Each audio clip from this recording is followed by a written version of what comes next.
ساتھ یہ پوری دنیا جانتی کہ پاکستان کا قیام اور ہندوستان کی تقسیم دو قومی نظریے کی بنیاد پر، یعنی مسلمان ایک علیحدہ قوم ہے اور الکفر ملت واحدہ، مسلمانوں کے علاوہ جو بھی ہیں غیر مسلم، ہندو ہو، سکھ ہو، پارسی ہو، عیسائی ہو، وہ ایک جداگانہ قوم ہے۔ یہ دو قومی نظریہ تھا جسے پاکستان، بلکہ یوں کہنا چاہیے انڈین مسلم لیگ، پاکستان مسلم لیگ تو قیام پاکستان کے بعد وجود میں آئی، ہندوستان کی جو مسلم لیگ تھی وہ اس نظریے کو لے کر اٹھی۔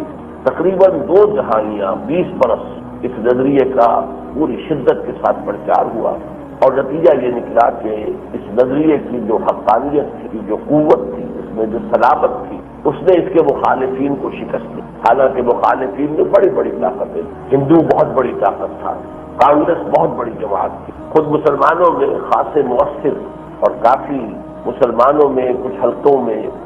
ویڈیو شروع کرنے سے پہلے ایک گزارش ہے، اگر آپ ہمارے چینل پر نئے ہیں تو سبسکرائب ضرور کریں اور ڈاکٹر اسرار احمد رحمت اللہ علیہ کے لیے سورہ فاتحہ پڑھ کر کامنٹ میں آمین لکھنا نہ بھولیں۔ شکریہ۔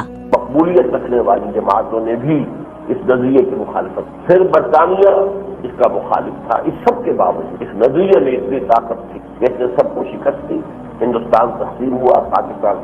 قیام پاکستان کے وقت یہ جو ہندو مسلم تصادم کہہ لیں، اختلاف کہہ لیں، یہ اپنے پورے عروج پر تھا، اپنی مخاصمت اور عداوت کی انتہا کو پہنچا۔ چنانچہ جس وحشت اور بربریت کا ظہور ہوا ہے تقسیم ہند کے وقت، تاریخ انسانی میں اس کی مثالیں ملنی مشکل۔ چھوٹے پیمانوں پر تو اس قسم کی حرکتیں ہوئی ہیں، اتنے بڑے پیمانے جس طرح انسانوں کو قتل کیا گیا، بچوں کو اچھال کر نیزوں سے لٹو لیا گیا، جس طرح کے خواتین کی بے حرمت، اور جتنے بڑے پیمانے پر پوری بھری ٹرین جو ہے کاٹ دی، کوئی ایک آدھ آدمی بچ کر پہنچ، پورے قافلے ختم ہوئے۔ پھر یہ کہ تاریخ انسانی میں اتنے بڑے پیمانے پر تبادلہ آبادی، تقریباً 1 کروڑ انسان تھے جو ادھر سے ادھر تھے۔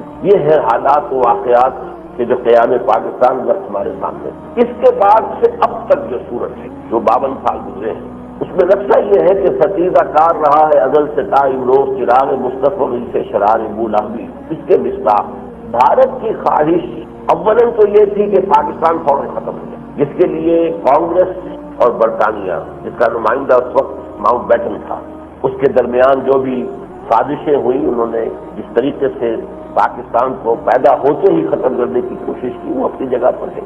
مزید برآں ایک بہت بڑی سازش، اور اس میں ایک بہت بڑا ہاتھ تھا ایڈوائنا کا، ماؤنٹ بیٹن کی بیوی، جس کے ناجائز تعلقات سے اب ثابت ہو چکا ہے، اب کوئی چھپی ہوئی بات نہیں ہے، پنڈت نہرو کے ساتھ، اور اس کے حوالے سے ماؤنٹ بیٹن کے ذریعے سے، باؤنڈری کمیشن کے ذریعے سے جو فیصلہ کرایا گیا کہ پاکستان کی شہرت کشمیر جو ہے وہ بھارت کے ہاتھ میں، یہ تو تھا سب سے پہلا ایک رد عمل کہ جو بھارت کا تھا، اور خیال یہ تھا کہ پاکستان قائم نہیں۔ لیکن اس کے بعد سے مسلسل بھارت کی جو کوشش ہے وہ یہ ہے کہ ٹھیک ہے پاکستان رہے، لیکن ہماری برابری کا خناس دماغ سے نکال دیں۔ اچھی سے اچھی بات ہے تو چھوٹا بھائی بن کر رہے، اور اسی کی تعبیر اگر ذرا دوسرے انداز میں کی جائے تو جو قرآن مجید کے الفاظ ہے، یو کہ جزیۃ عن ید وہم صاغرون، اپنے ہاتھ سے جزیہ پیش کریں اور چھوٹے بنے۔ قرآن حکیم نے جو غیر مسلموں کے اسلامی ریاست میں رہنے کے لیے جو شکل تجویز کی، رہ سکتے ہیں اسلامی ریاست میں غیر مسلم، ہندو، سکھ، پارسی، عیسائی، یہود سب رہ سکتے ہیں، لیکن یو تو جزیۃ عن ید وہم صاغرون، چھوٹے بن کر رہیں گے، اسلام کی وعدہ دستی کو قبول کریں گے، اسلامی ریاست میں جو لا آف دی لینڈ ہے اس کی پابندی کریں گے، اور یہ کہ ہاتھ سے جزیہ دیں گے۔ البتہ یہ کہ ان کے جو مذہبی معاملات ہیں ان میں انہیں آزادی ہوگی، ان کے پرسنل لا میں آزادی ہوگی۔ یہ میرا موضوع اس وقت کا نہیں ہے، میں نے یہ آیت صرف کوٹ کی ہے کہ جس طرح قرآن مجید نے اسلامی ریاست میں غیر مسلموں کی پوزیشن معین کی ہے، بھارت کی یہ کوشش رہی کہ پاکستان اسی پوزیشن کو بھارت کے مقابلے میں قبول کر لے، اور آج کی دنیا میں جزیہ کیا ہے؟ ہماری منڈی بن جائے، آخر کروڑوں لوگ آباد ہیں، ہمارا مال جائے کھپت ہو، ہماری انڈسٹری جو ہے اس کو فروغ ہو، ہماری منڈی بن جائے، یہی جزیہ ہے۔ یہ ہے اصل میں جس کے مقابلے میں پاکستان کا معاملہ یہ رہا کہ نہیں، ہم برابر کے، برابری کا دعویٰ، ہم باعزت اور باوقار جو ہے پڑوسیوں کی حیثیت سے ساتھ رہنا چاہتے، پرامن، ہمارے کوئی عزائم بھارت کے خلاف نہیں، لیکن یہ کہ ہم اپنی عزت کا، اپنے وقار کا، اپنی حمیت کا سودا کرنے کو تیار نہیں۔ ہم بھوٹان اور نیپال کی طرح کی طفیلی ریاستیں یا سیٹلائٹس یا پروٹیکٹوریٹس جو ہے بننے کے لیے تیار نہیں۔ یہ کشاکش ہے جو مسلسل چلی آ رہی ہے پاکستان کے قیام سے لے کر آج تک۔ اب اس کی میں ایک تھوڑی سی تاریخ آپ کے سامنے رکھ رہا ہوں۔ بالکل آغاز میں آپ کو معلوم ہے کشمیر میں جہاد شروع ہوا تھا بالکل انڈیجنس طور پر، وہیں کے لوگوں نے، ان میں سردار عبدالقیوم صاحب بھی ہیں، سید مظفر حسین ندوی صاحب بھی ہیں جو تنظیم اسلامی آزاد کشمیر، یہ وہ لوگ ہیں جنہوں نے آغاز کیا، جس کے نتیجے میں آزاد کشمیر کا یہ حصہ بھی اس کشمیر سے کٹ گیا جس پر کہ بھارت کا تسلط ہوا، اور شمالی علاقے بھی بلتستان گلگت وغیرہ یہ بھی پاکستان کے ساتھ شامل ہوئے۔ اس جہاد میں پاکستان کا یا پاکستان کی طرف سے جانے والوں کا، اس لیے کہ اگرچہ ہمارے پاس بڑی رکاوٹیں تھیں، ہمارا کمانڈر ان چیف انگریز تھا ابھی تک، اس نے قائد اعظم کا حکم ماننے سے انکار کیا، ورنہ تو یہ کہ اسی وقت تھوڑی سی موو بھی ہوتی پاکستان کی طرف سے، بھارت کے پاس تو رستہ ہی نہیں تھا، ابھی جا ہی نہیں سکتا تھا، وہاں پہنچ ہی نہیں سکتا تھا، ایک ٹرسٹ کی ضرورت تھی اس حوالے سے۔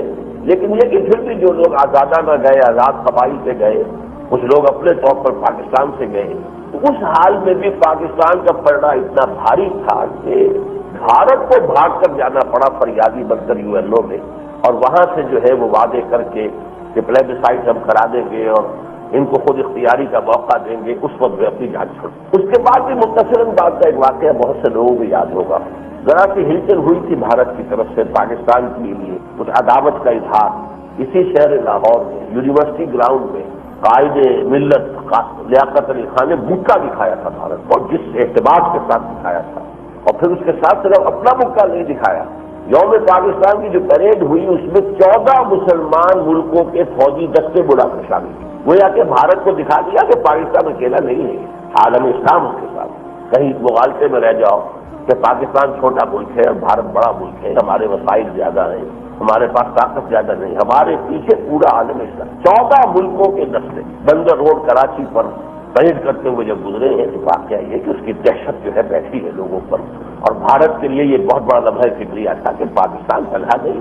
گویا کہ اس اعتبار سے آغاز میں ہم نے کچھ عرصے تک اپنے بلبوتے پر یا زیادہ سے زیادہ عالم اسلام کی کچھ حمایت کے حوالے سے بھارت کے ساتھ کندھے سے کندھا ملائے رکھا کہ ہم برابر کی چوٹ ہیں، تم ہمیں چھوٹا نہ سمجھو، ہم جھکنے کے لیے اور یو تو جزیت عظیم وصاغرون کی شکل اختیار کرنے کو تیار نہیں۔ اس کے بعد ایک طویل دور آیا ہے جسے کولڈ وار ایرا کہا جاتا ہے اس صدی کی تاریخ کا۔ امریکہ پر شدید خوف مسلط ہوا روس کا، اور نہ صرف روس کا بلکہ کمیونزم کا۔ روس تو خیر ایک فوجی طاقت کے اعتبار سے، عسکری قوت کے اعتبار سے USSR، روس نہیں USSR، بہت بڑی فارمیڈیبل مشینری تھی فوجی میں کوئی شک۔ خاص طور پر تسخیر خلا میں روس جو ہے آگے نکل گیا تھا، امریکہ پیچھے تھا۔ اس کی وجہ سے USSR کا خوف تھا کہ جو امریکہ پر مسلط تھا اور پورے یورپ پر مسلط دہشت، ساتھ ہی یہ کہ اس کے پاس نظریے کی ایک طاقت تھی، دنیا کے پسے ہوئے لوگ، دبے ہوئے لوگ، مظلوم لوگ، مقہور لوگ، مستضعفین، ایکسپلائٹڈ لوگ وہ کھڑے ہو جائیں، اور جو جبارین ہیں، مستکبرین ہیں، مترفین ہیں، سرمایہ دار ہیں، ایکسپلائٹرز ہیں، ان کے خلاف انقلاب ہوتا۔ اس نظریے میں اتنی جان تھی، کہاں سے کہاں یہ نظریہ پہنچا، لیکن امریکہ تک پہنچ گیا۔ کیوبا کے اندر آج بھی موجود ہے ایک ریاست، اگر یہ کہ روس میں اس کمیونزم کا کیا پانچا ہو چکا، USSR کا خاتمہ ہو چکا، بھارت میں ویسٹ بنگال میں اب بھی کمیونسٹ پارٹی کی حکومت، نظریہ نہیں بڑا ہے ابھی وہ، ہاں اس کی کچھ خامیاں سامنے آئی، اس کے تحت جو نظام بنا تھا اس کی کچھ خامیاں سامنے، نظریہ اپنی جگہ ہے موجود۔ بہرحال اس وقت امریکہ کو ضرورت تھی شدت کے ساتھ کچھ الائنس، ادھر ہمیں ضرورت محسوس ہوئی بھارت کے مقابلے میں کہ ہمیں کوئی پروٹیکشن چاہیے۔ ایک گزارش ہے، اگر آپ ہمارے چینل پر نئے ہیں تو سبسکرائب ضرور کریں، اور ڈاکٹر اسرار احمد اس لیے ظاہر بات ہے کہ 1 to 1 کے حوالے سے تو ہم بھارت کے مقابلے میں نہیں کھڑے ہو سکتے۔ یہ گویا کہ دونوں طرف کی ضرورت تھی، جس کو کہتے ہیں کہ جذب و انجذاب، ایک ہوتا ہے کسی کو جذب کر لینا، ایک یہ کہ خود ہی جذب ہونے کے لیے بے قرار ہو، جس کو کہا جاتا ہے پنجابی میں بے چوروں پنڈ کالی۔ تو وہ بھی چاہتا تھا کہ کوئی ہمیں الائنس ملے اس علاقے میں، اور ہم بھی چاہتے تھے کہ ہمیں کوئی سہارا ملے بھارت کے مقابلے۔ مجھے اب بھی یاد ہے، میں اسلامی جیو طلبہ کا ناظم اعلیٰ تھا، جس زمانے میں ناظم الدین صاحب تھے وزیر اعظم، یہی گورنر ہاؤس میں وفد لے کر گیا تھا جمعیت کا ایک طلبہ کا، میلوں کی اسکیم چل رہی تھی، مڈل ایسٹ ڈیفینس آرگنائزیشن، تو ہم نے کہا ہم اس کے بارے میں بات کرنا چاہتے ہیں۔ ناظم الدین صاحب نے نہیں، یہ آپ کا بچوں کا کام نہیں ہے، یہ طالب علموں کا کام نہیں ہے، یہ تو عجیب سی اس وقت ذہن میں بات آ گئی جو میں نے کہہ بھی دی کہ جناب آپ تو یہ سب کچھ کر کے چلتے بنیں گے، ملک تو کل ہمیں سنبھالنا ہے، تو ہمیں معلوم ہونا چاہیے کہ آپ کیا کر رہے ہیں۔ شرافت اتنی، اچھا بتائیں کیا آپ کہنا چاہیں، فوراً بدل گئی وہ شرافت اس کے اندر۔ سردار عبدالرب رشتر صاحب بھی موجود تھے جنہوں نے ہمارا تعارف کرایا تھا، تو ان کا دیکھیے